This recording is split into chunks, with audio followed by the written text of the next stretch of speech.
যে কোনো সময় আমাদের মৃত্যুর ডাক চলে আসতে পারে। এই কারণে মৃত্যুর জন্য আমাদেরকে তৈয়ার হতে হবে, মৃত্যুর জন্য আমাদেরকে প্রস্তুতি নিতে হবে।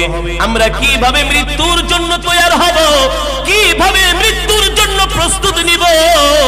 এমন একটা লম্বা পথ যেখানে আমরা কোনো রাস্তাঘাট চিনি না, যেখানে কোনোদিন আমরা কোনোদিন যাইও নাই, ওই শহর সম্বন্ধে আমাদের কোনো ধারণাও নাই, ওই জায়গা সম্বন্ধে আমাদের কোনো ধারণাও নাই।